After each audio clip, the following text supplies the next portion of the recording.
Any favorite place that you've been that that's always top on your list? One of my favorite memories was in Italy. I did a pasta making class with this tiny old woman who did not speak a word of English, and her grandson had picked us up at our hotel and driven us like an hour to their house. And I was like, oh, this is it. I'm done for. I don't know where I'm going. I don't know where I am.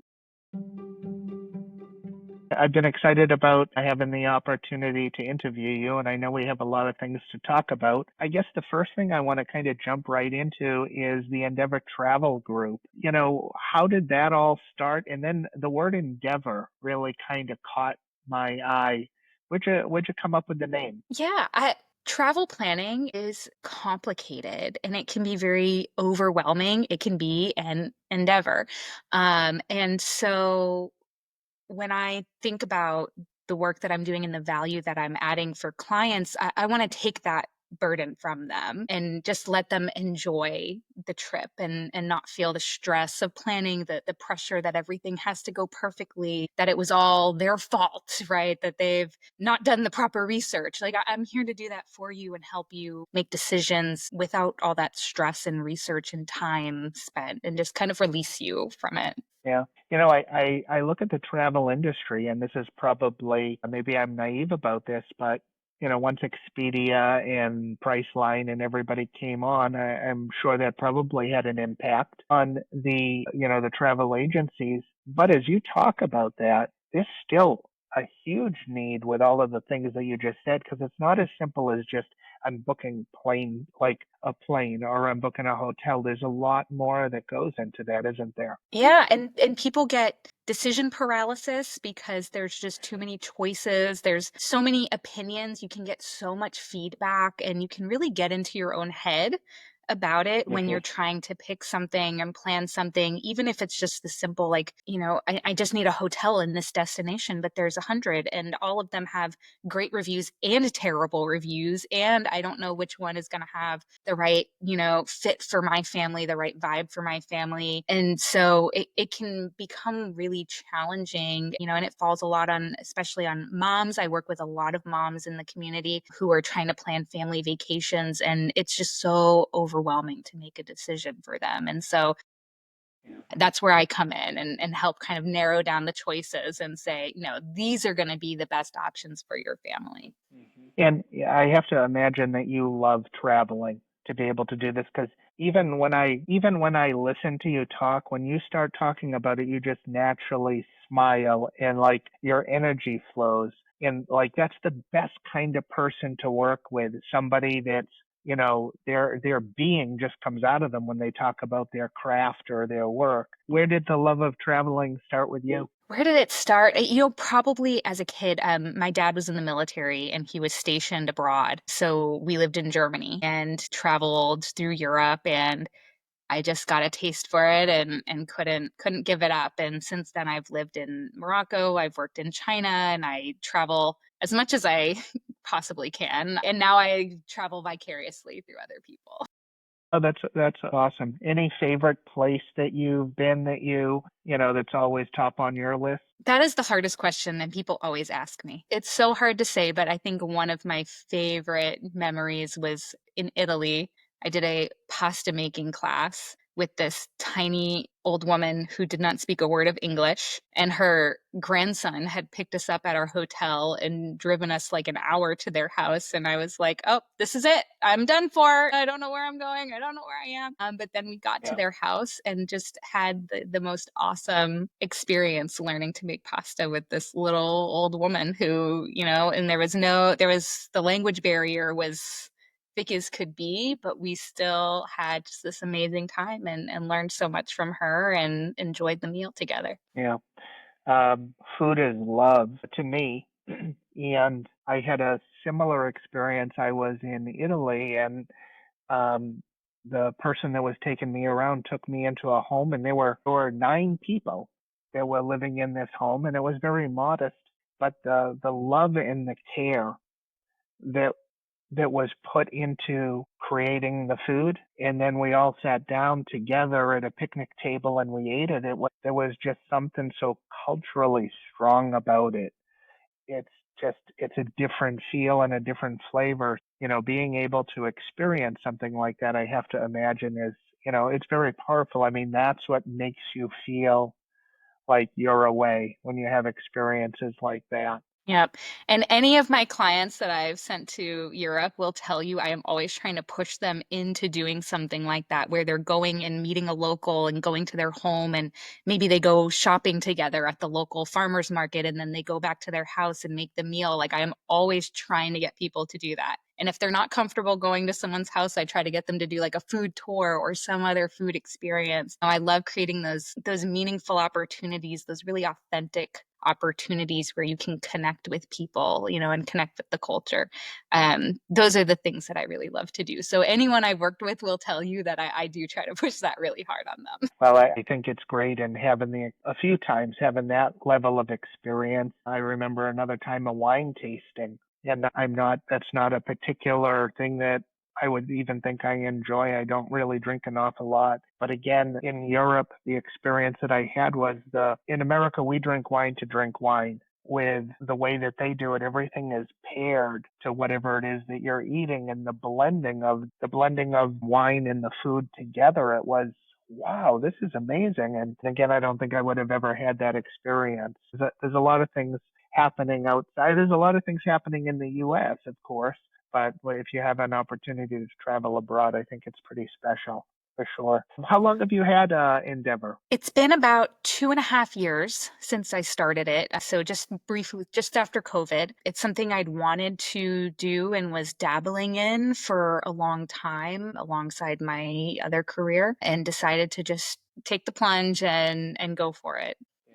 Well, it's a scary little thing, isn't it, to be able to do that? But I think when you know that when you have something that really speaks to your heart, I think it's never a bad thing to do for sure. You have a very giving heart, and I think people watching this can kind of see in the way that you talk about your trips. But one of the things that connected you and I together is also your community service. Where did where's the genesis of that coming from? Did it come from experiences that you had as a child, or did you kind of fall into it? Tell us a little bit about that. I've always been interested in giving back, and I started my professional career in refugee resettlement, and transitioned into more nonprofit administration and fundraising, and so that's a whole nother side of my life. That's a whole nother podcast episode. So I've always been involved in nonprofit work for my entire adult life. And when I moved to Foxborough 7 years ago now, I went on Foxborough discussion and was looking to see if I could volunteer at the elections. And because I had previously volunteered at the polls and really enjoyed doing that, and helping people, exercise their rights to vote. And Scott O'Donnell responded and said, you could volunteer for Founders Day at the election table. And then my story was written from there, because once I showed up to one Founders Day meeting, I couldn't stop going back. Yeah, yeah. It's a wonderful tradition. I personal best. Our Foxborough location has been there for coming up on 30 years. And I'm embarrassed to say it was only maybe 5 years ago that we got involved with it. I had always heard about it, but somehow it just, we never really did anything with it. But then when I saw it, I felt so guilty. I'm like, why haven't we been doing this all along? It is such a beautiful event to really celebrate the place that you live in the town. And I think that the whole spirit of people on that day it's infectious. It's how nice is it, Samantha, to be, marching in a parade and everybody's in a good mood. Everybody's waving and smiling and just having a good time. It's family friendly.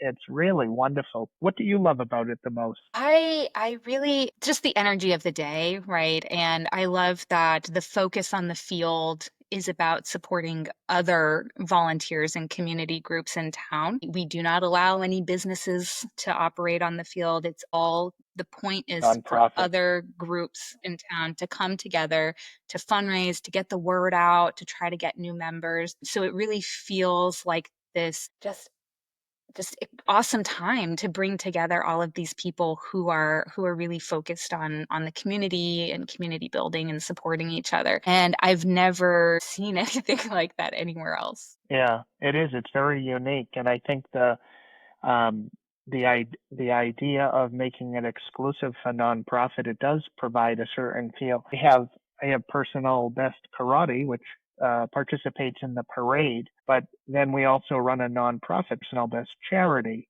and we've set up tables and tents there, and it has proven to be a wonderful opportunity to let people know about what it is that we do, and also recruit volunteers. So it really has worked in both ways for us. It's just a fun event. Before we got on, we also mentioned another organization that we both hold near and dear, and that's ConfiKids. And you started to tell me a little bit of a story about kind of what attracted you to ConfiKids. So I found out about ConfiKids through a friend in town who's close with Rachel and very involved. And the mission instantly spoke to me. You know, I really believe in the power of being involved in activities, and whether it's athletics or, you know, dance or theater or whatnot. When I was a kid, I auditioned for a regional singing group and was selected. I was the only kid in my school that got in, and they required private vocal lessons to learn the songs. And my teacher, Angie, from Old Rochester Regional, she went to the PTA and found someone to sponsor me to take those private vocal lessons so that I could participate. And that has stayed with me my entire life. I mean, it's been over 30 years, and I still, well, almost 30 years. And I still think about it. I still occasionally, every couple of years, I'll reach out to Angie, see how she's doing. And so when I saw the work that Rachel was doing to give that to other kids and knowing the impact that it had in my life, I wanted to participate. Yeah, yeah. It's and ConfiKids certainly attracts both of us because of Rachel, right? Aside from the amazing mission of ConfiKids, what do you love best about Rachel? Or can you pick one thing? I mean, she's just, I don't know when she has time to sleep. I don't know how she does it all. She takes on everything, you know, and she's just so passionate and so excited to bring everyone in.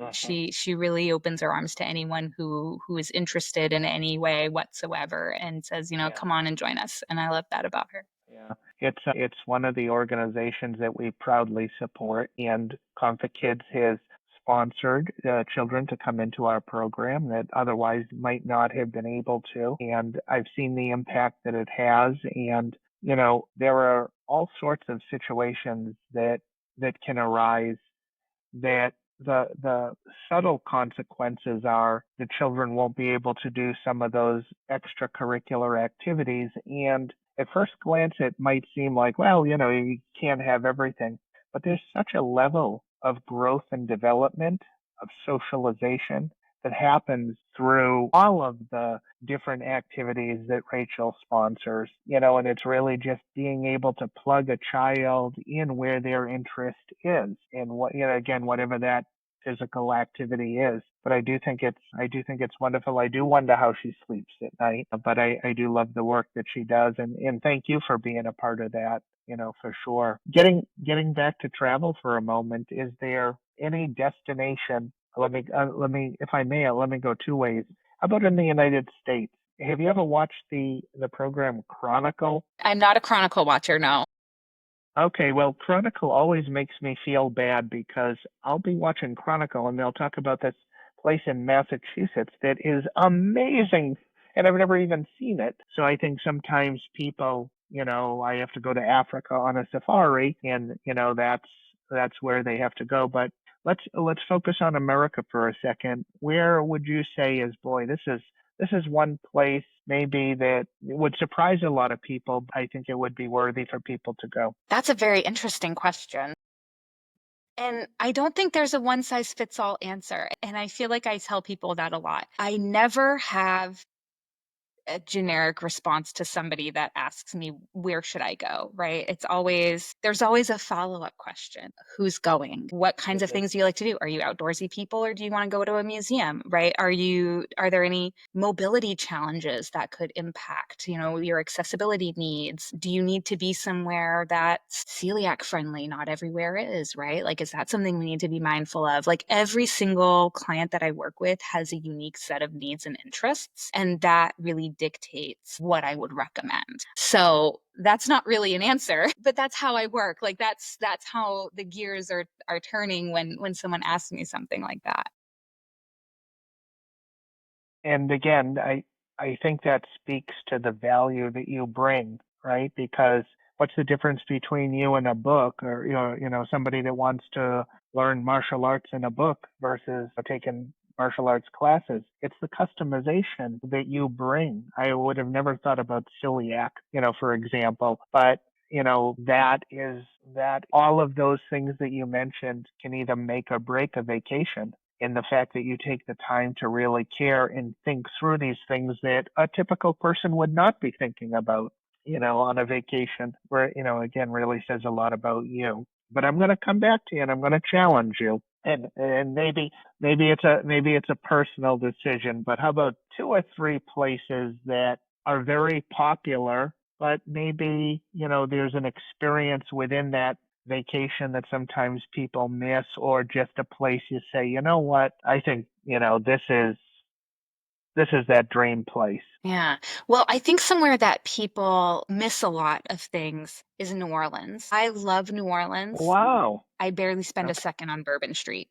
There's Okay. so much more to that city. There are some amazing, amazing opportunities to get, kind of off that main little strip and Yes. have fantastic food, see amazing live music. They've got a cool aquarium if you go with kids. Like, I think that is a really fun city in a different way than people typically talk about it being fun. So Very that was the interesting. first place that came to mind when you said somewhere that people go and they overlook a lot about it. Yeah. And then somewhere that's on my personal list to go that I've sent people to and just, I can't go everywhere. Sedona. I've had families go to Sedona and have a really Yeah. fantastic time, just hiking and seeing the landscape. And if you want to do the Grand Canyon, you can go up and do that. But it's just a very cool place where even kids have had a great time. Hmm. Yeah. I've heard the same about it. I've heard the word spiritual come up many times when somebody has talked about Sedona, and not spiritual from a religious perspective, but just spiritual from a feeling that they get being there. So I think that's on my list as well, for sure. That's wonderful. What would you like to do with an Endeavor Travel Group? Gosh, I mean, I don't know. It has been such a whirlwind, in a good way. In a good way. There was clearly such a need for this kind of work, and clearly a market for it, and I'm really enjoying doing it. I have not, I think long term, it's something I would love to continue to do for a very long time. I'd love to add eventually, not in the near term, but I would love to add more people. I'd love to have some additional agents working with me to help expand our offerings. Because I'm very focused on the Caribbean and Europe, just because that's where my knowledge base primarily is. But I think there's a lot to be done in other areas, a lot of interest in South America, Australia, New Zealand, Asia. I've started getting more and more interest in other places. And so I think ideally I would love to continue to expand the team in ways that make sense and can better support our clients and in their travels. And we'll see where it takes us. But this is something I'd love to do for many, many years to come. Yeah, that's wonderful. I'm super excited to be able to, one day we're going to look back and hey, Samantha, remember that time you and I got together and we did a little podcast, and now look at this empire that you've created. It's Gosh, just, I don't know about Empire.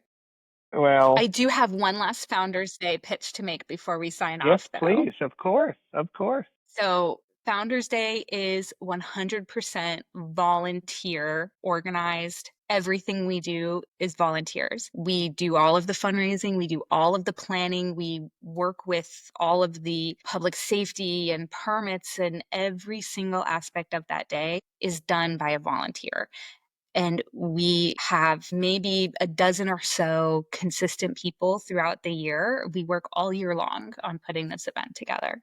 Mhm. And so having more people sign up and help join us and support us throughout the year and also the day of is Okay. so critical. Founders Day will not exist if we don't have volunteers to put it together. So I'm Mhm. making the call for anyone who's listening and is remotely interested in possibly engaging with Founders Day to reach out and learn more about getting involved, because we need people to help us put it together. Wonderful. Well, I know somebody that has a few hundred families that take karate, and let me see what I can do to help spread the word on that for sure. Oh, that's wonderful. Well, Samantha, I'm super excited about what you're doing professionally. I'm very grateful, truly, about the way that you choose to spend your time, especially being in that phase of your life, and you're still finding time to, do Founders Day and support ConfiKids, and I'm sure other small little things you do as well that you haven't mentioned, and I think it says a lot about you. So